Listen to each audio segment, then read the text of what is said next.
I'd like to introduce Dr. Zeitler, who is a professor of, excuse me, of endocrinology through the University of Colorado Health System, as well as Children's Hospital Colorado, and he's also the department head of endocrinology. He's getting set up.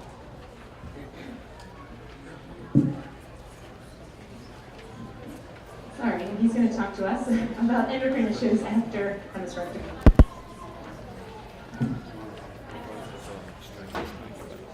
Okay, so that's not working. Great.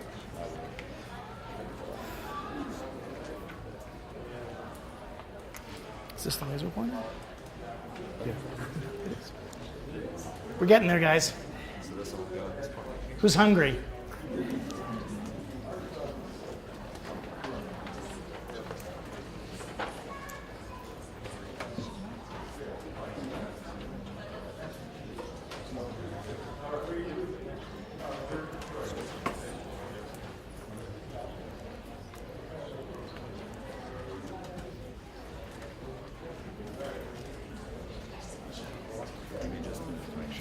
Okay. All right, he's going to do a little bit. Can you hear me? Can you hear me? Back? No? He's going to do something.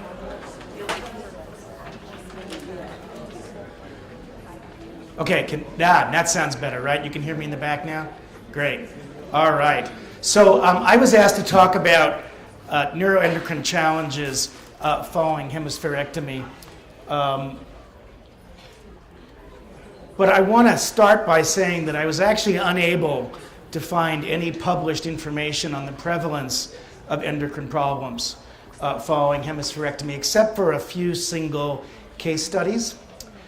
So what I'm going to tell you is really based on limited experience and consideration of potential problems that are mostly based on hydrocephalus in other circumstances, okay?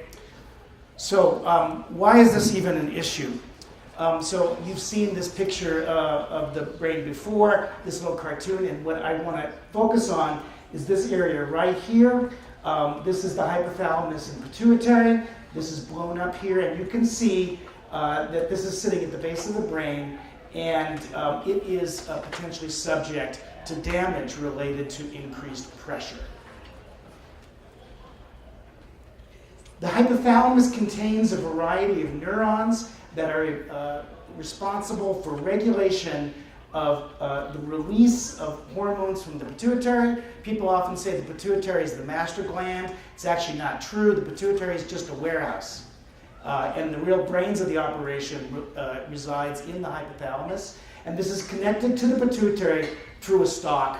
And this is bathed in cerebral as in CSF, and therefore potentially subject to damage when pressure is elevated. In addition, there are neurons in the hypothalamus which directly have axons directly in the back part of the pituitary called the posterior pituitary that release hormones related to water balance. So if we look at what hormones are made by the pituitary makes prolactin, which is involved in breast development and milk production.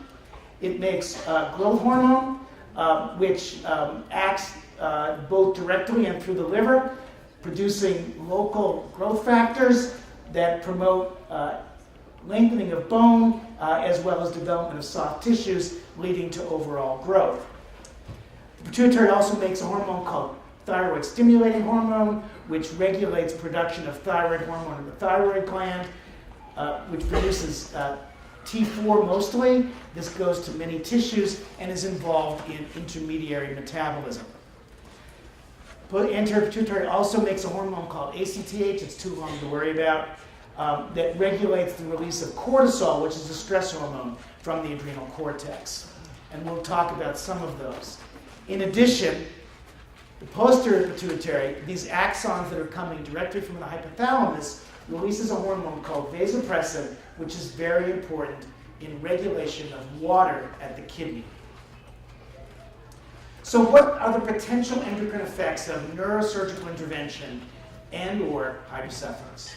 There are immediate effects which mostly relate to dysregulation of water balance, including both inadequate secretion of vasopressin called diabetes insipidus, or unregulated excessive secretion of vasopressin. It's another name for it, I apologize.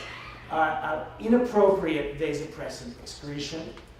There can also be thirst dysregulation, as well as onset of hypothyroidism and adrenal insufficiency. There can also be chronic problems related to hydrocephalus, and these include growth hormone deficiency, premature or precocious puberty, hypogonadism, which is lack of function of the gonad, so delayed puberty or failure to go through puberty, as well as other hypothalamic abnormalities, which include things like appetite dysregulation and temperature dysregulation. So we don't have time to talk about all of these. We'll spend most of the time actually talking about dysregulation of water balance because it's the most difficult problem we run into. We'll also talk about premature precocious puberty, and briefly we'll discuss adrenal insufficiency. So, diabetes insipidus is the deficiency of this hormone called arginine vasopressin, also called AVP or sometimes ADH. It is synthesized in the hypothalamus and transported to the pituitary down that stalk that connects them. That stalk is highly subject to disruption. AVP is released in response to decreased blood volume. In other words, when you lose blood volume, the brain basically says, we need to increase that volume back again, let's hold on to water at the kidney, right? You see the same thing. When you are a little dried out, you don't make much urine, and the urine gets very concentrated. That is being regulated by the secretion of AVP. It is telling your body to hang on to water and not let it out in the urine. It is also increased in response to increased blood concentration. So again, if you start getting dry, AVP is secreted, it tells the kidneys to hang on to water, urine gets concentrated, and you try to correct that problem.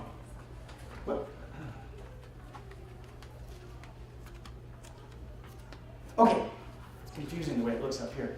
AVP, and I'll show you this, promotes insertion of water channels into the collecting ducts of the kidney so that you can hang on to water when you need to.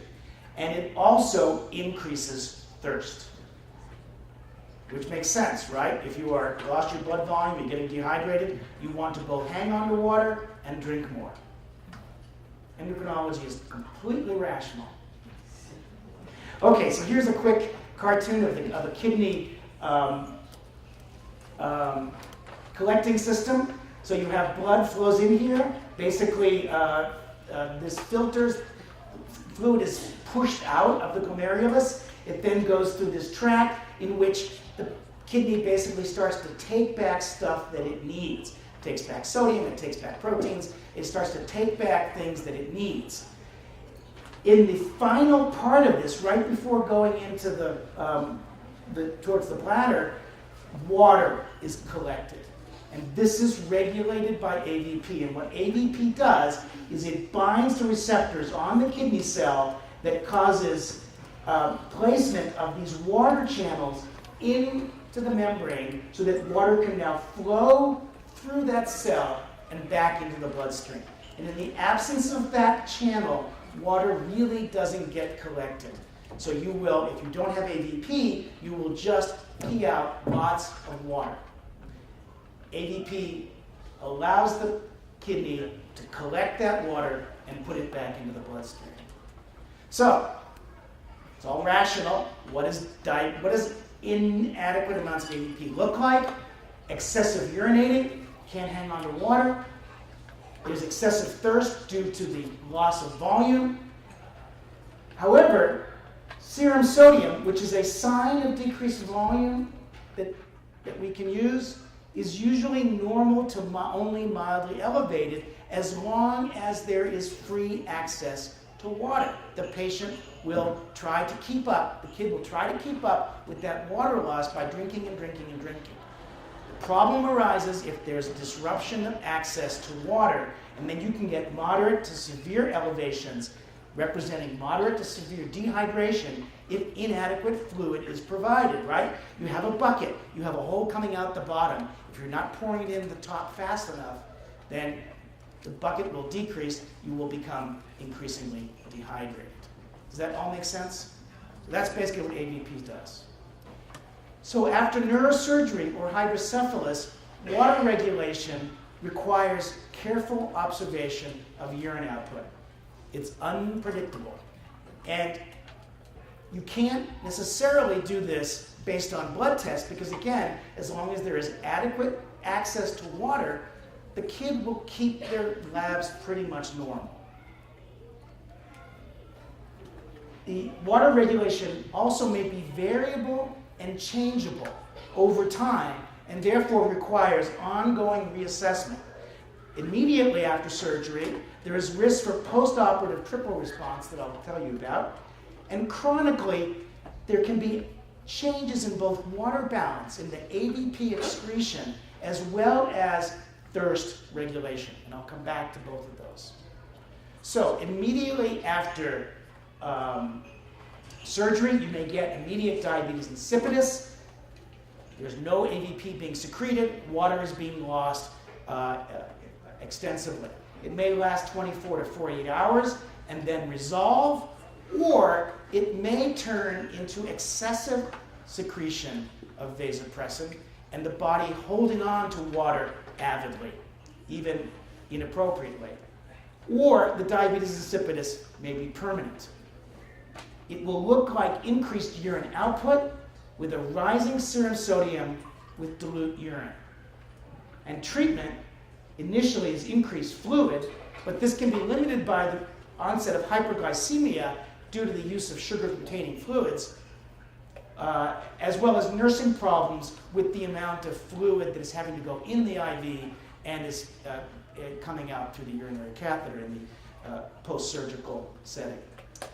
You can use pharmacologic intervention, and we'll come back to these: vasopressin, desmopressin, as well as thiazide diuretics. The next phase is unregulated AVP secretion, sometimes called syndrome of inappropriate ADH release. I don't like that term. It's not necessarily inappropriate. But this is related to damage and release of preformed AVP in those neurons. So they've basically been damaged, and they're just putting out what they've got already made, and you get this excessive effect of AVP. What does it look like? The opposite. Decreased urine output with a concentrated urine, and now you've blocked off the hole at the bottom of the bucket, right? And now you're filling the bucket up too much.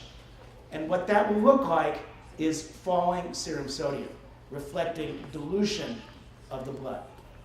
Treatment is fluid restriction, and sometimes if that's not adequate, we can give excess salt, we can increase protein intake, you can use urea, and now there are a set of drugs actually called Vaptans, which aren't approved for kids, but can be helpful in situations like this that are not responding to conservative therapy. Following that, you almost always get longer-term diabetes insipidus. This may follow a period of excess ADH, or it may just be a continuation of the initial diabetes insipidus without the period of excess ADH. And again, rising urine output, rising serum sodium, and dilute urine. The treatment is increased fluids, if possible. Sometimes that's all that's required. Or we can use pharmacology. So the use of medications is recommended for easing of nursing. Large fluid volumes may be needed to only use fluids, and that can sometimes become very difficult in the ICU setting when someone has very avid urine release. You may get hyperglycemia from large volumes of glucose-containing fluids, and patient comfort. So a child who has DI, who is drinking freely, may not have an elevated serum sodium. They may keep their volume normal, but they may be miserable because they're constantly thirsty and they're constantly having to urinate. And you may use medications in that setting just to make that child more comfortable. What are the options? aqueous putrescin, which is actually the native vasopressin molecule. It is very short-acting. It can be given as an injection or as a continuous infusion. It's very effective at causing the body to hang on to water and stopping the excess urine excretion. It can, however, increase blood pressure, which can be a problem in a child being monitored after neurosurgery. Alternatively, there is modified AVP called desmopressin, which has no blood pressure effect. It is long-acting, and it can be given orally, by injection, or through the nose. Now, when would you use these? Oh, excuse me, also thiazide diuretics, which we'll come back to briefly. So when would you use these? In the non-alert, non-drinking patient or anybody on IV fluids, you want to consider using short-acting putrescin. The fact of the matter is that despite how good our hospitals are, DDAVP, long-acting vasopressin, and IV fluids are a bad combination. We will inevitably screw up, and there's substantial risk for overhydration and low sodium. So we don't like to do that in patients on IV fluids. I don't know if any of you have experienced anything like that, but it's predictable. In the alert drinking patient who has intact thirst, desmopressin is a great option. If the child has normal thirst and access to water, they'll do a much better job of regulating the volume that they need than we can. There is a risk for low or high sodium, however, if thirst is not reliable. Chronically, DDAVP can be used either oral or nasal. However, the response is highly variable, and every child needs to have their own dose finding. In addition, DI may be complicated by abnormal thirst, requiring management of fluid intake by caregivers. That may either be hypodipsic, the patient doesn't respond to dehydration with thirst, they don't drink enough, or it can be polydipsic and they drink even when they're not thirsty. Or, well, I don't know what thirsty is it's not appropriate thirst, I should say. In addition, water balance may be variable and unpredictable, requiring attentive monitoring for changes. It's not like an antibiotic where I can give you a certain dose, and that's going to always be the dose you need. This can change from day to day, and parents get quite good at adjusting these doses on their own. Now, thiazide diuretics work in a completely different mechanism, and they are preferred for children receiving the majority of their nutrition as liquids, and that includes infants and older individuals who are G-tube dependent. They can get into serious problems trying to manage their fluid if their nutrition is based on fluid. Okay, that's all we're going to talk about DI. Let's come back now to these all the pituitary hormones, and oh my God. Oh yeah, we're going to talk about these. Gonadotropins. LH and FSH are made by the pituitary. They regulate the gonads to produce both sex steroids, causing sexual characteristics in puberty, as well as gamete production. That wasn't supposed to be there. I copied the slide.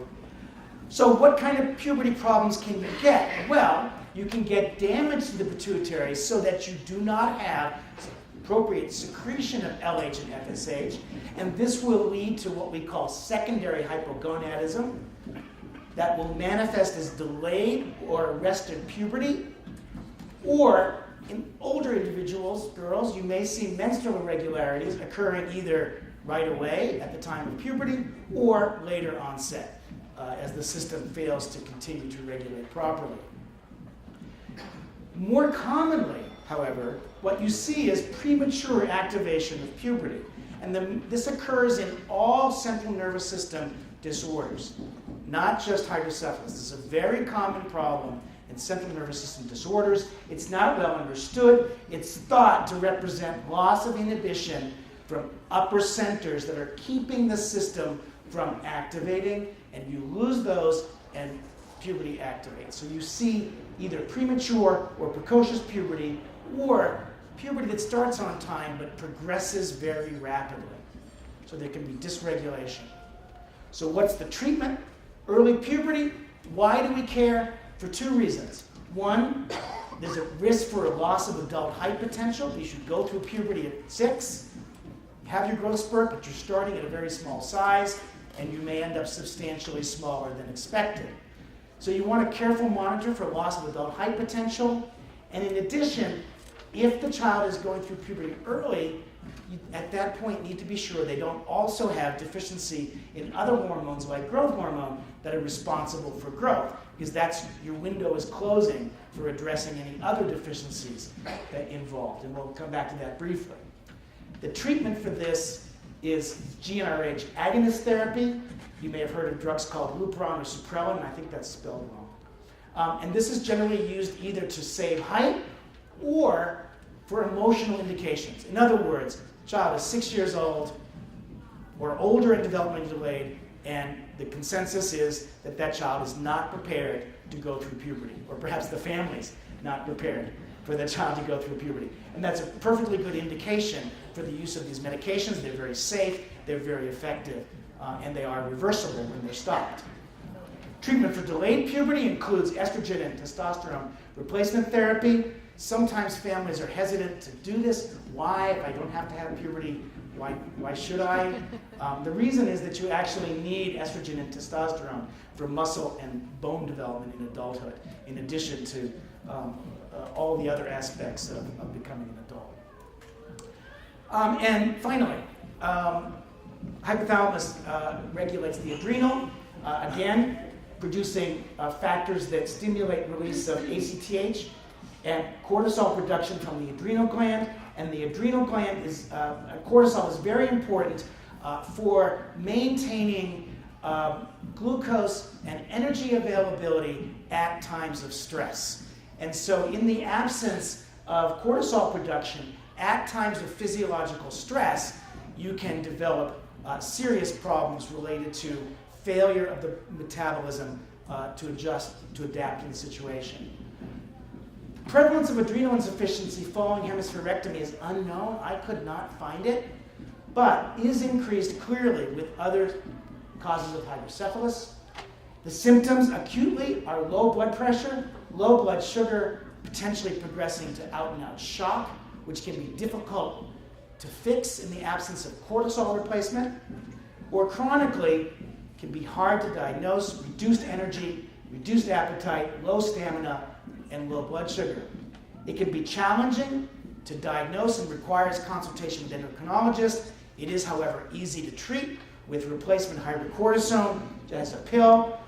The good news is that most of these kids are on Decadron post-operatively, so any problems that are arising at that time are addressed with the Decadron. Growth impairment. There are multiple potential causes. Hypothyroidism, which can easily be documented by serum testing, as well as growth hormone deficiency, which can be identified through careful monitoring of growth. In addition, the pubertal abnormalities I talked about can impair growth, because if you're going through puberty early, then your final height is likely to be substantially smaller than it otherwise would be. And with that, I thank you for your attention.